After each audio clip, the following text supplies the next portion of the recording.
जहाँ पे भी हम जाएं इतनी मोहब्बत मिलती है। भुट्टो के चाहने वाले आपको हर घर में मिलते हैं। आपका वोट बहुत कीमती है। आपने वोट डालने के लिए निकलना है। ना सिर्फ आपका फैसला अब आपका मुस्तकबिल महफूज बना सकता है, बल्कि पाकिस्तान के लिए एक दरख्शां मुस्तकबिल की नवीद लेकर आ सकता है। पीपल्स पार्टी हमेशा जो है एक मुतवासिक तबके की, गरीब और मजलूम आवाम की आवाज रही है। बिलावल भुट्टो जरदारी एक young, dynamic, energetic young leader है। बेनजीर का कार्ड जो मैं समझती हूँ हर औरत की जो हकदार है, जो के उसकी तरफ बड़ी उम्मीद से देखती है, उसकी आवाज़ है। जी नाज़रीन, हमारे साथ मौजूद हैं अभी सेनेटर सहर कामरान, जो कि बिलावल भुट्टो जरदारी साहब के लिए NA 127 में डोर टू डोर कैंपेन भी कर रही हैं और लोगों को जो है वो मोटिवेट कर रही हैं कि उन्होंने 8 फरवरी को जो है वो घरों से निकलना है और तीर पे निशान लगाना है और वो यहाँ से भी जाएंगी अपनी डोर टू डोर कैंपेन के लिए। तो आइए उनसे पूछते हैं कि इस हलके में ऐसी क्या बात है कि बिलावल भुट्टो जरदारी को यहाँ से कंटेस्ट करने के लिए जो है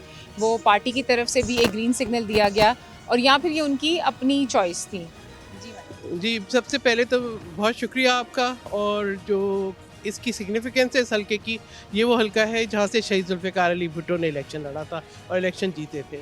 और लाहौर जो है वो पीपल्स पार्टी की बर्थ प्लेस है। तो बिलावल भुट्टो आए हैं नई सोच के साथ, ताकि नफ़रत और तक़सीम की सियासत ख़त्म हो, ताकि जो है एक फ़लाही जो आवाम की फ़लाह है उसको लेके आगे चले, जो माशी बहरान है उसका मुकाबला कर सकें। तो हमारा मुकाबला है माशी बहरान से। और इस हलके के अंदर जो है जहाँ पे भी हम जाएं इतनी मोहब्बत मिलती है। शहीद मोहतरमा बेनज़ीर भुट्टो के चाहने वाले, भुट्टो के चाहने वाले आपको हर घर में मिलते हैं। और स्पेशली ख़वातीन, मैं उनके जज्बे से जो है इतनी मुतासिर हूँ, इतनी इंस्पायर्ड हूँ कि उनके लिए, उनके दिलों में जो जज्बा है, जो मोहब्बत है शहीद मोहतरमा बेनज़ीर भुट्टो के लिए और उनके बेटे के लिए।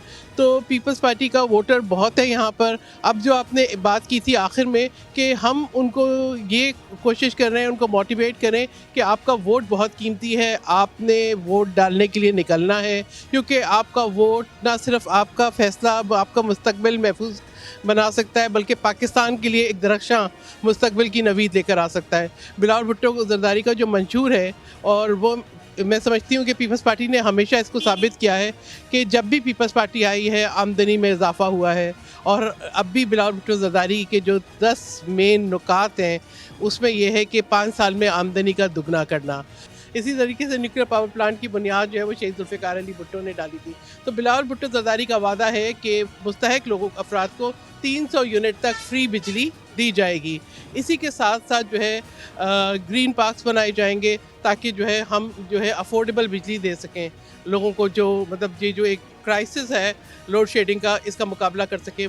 मुल्क की फैक्ट्रीज चलें, मुल्क में कारोबार चले, लोग जो है एक बेहतर ज़िंदगी गुजारें। फिर मज़दूर कार्ड, किसान कार्ड, ये बहुत जो है अहम जो है नुकात हैं। फिर इसी तरीके से यूथ, हमारे मुल्क की जो है सबसे जो है ज़्यादा आबादी का जो तनासब है वो यूथ का है। और बिलावल भुट्टो जरदारी एक young, dynamic, energetic young leader हैं।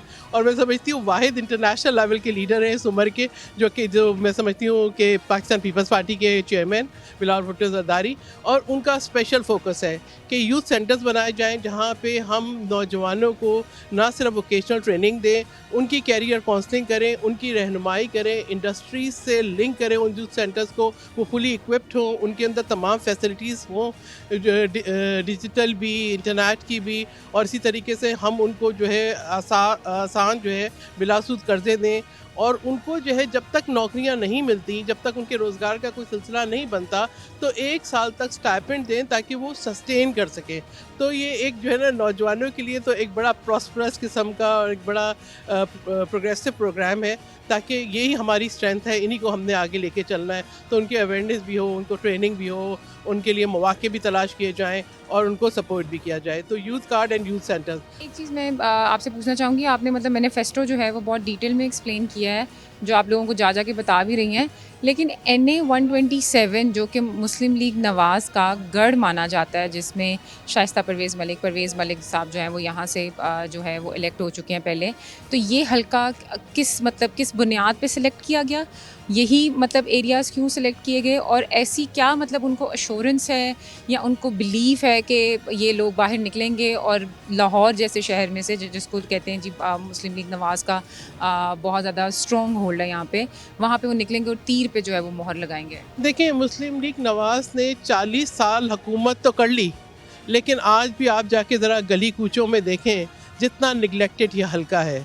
अगर 5 मरला स्कीम दी थी, अगर लोगों को जो है हक दिया था उनकी ज़मीन के ऊपर, तो उनके मालिकाना हकूक़ दिए थे, वो शहीद ज़ुल्फ़िकार अली भुट्टो ने दिए थे, उसके बाद बेनज़ीर भुट्टो साहिबा ने दिए थे। जितना निगलेक्टेड जो है ना, देखें ये जो अशराफियाँ हैं ना, उनकी नज़र सिर्फ़ अपने आराम और आसाइश पे रहती है।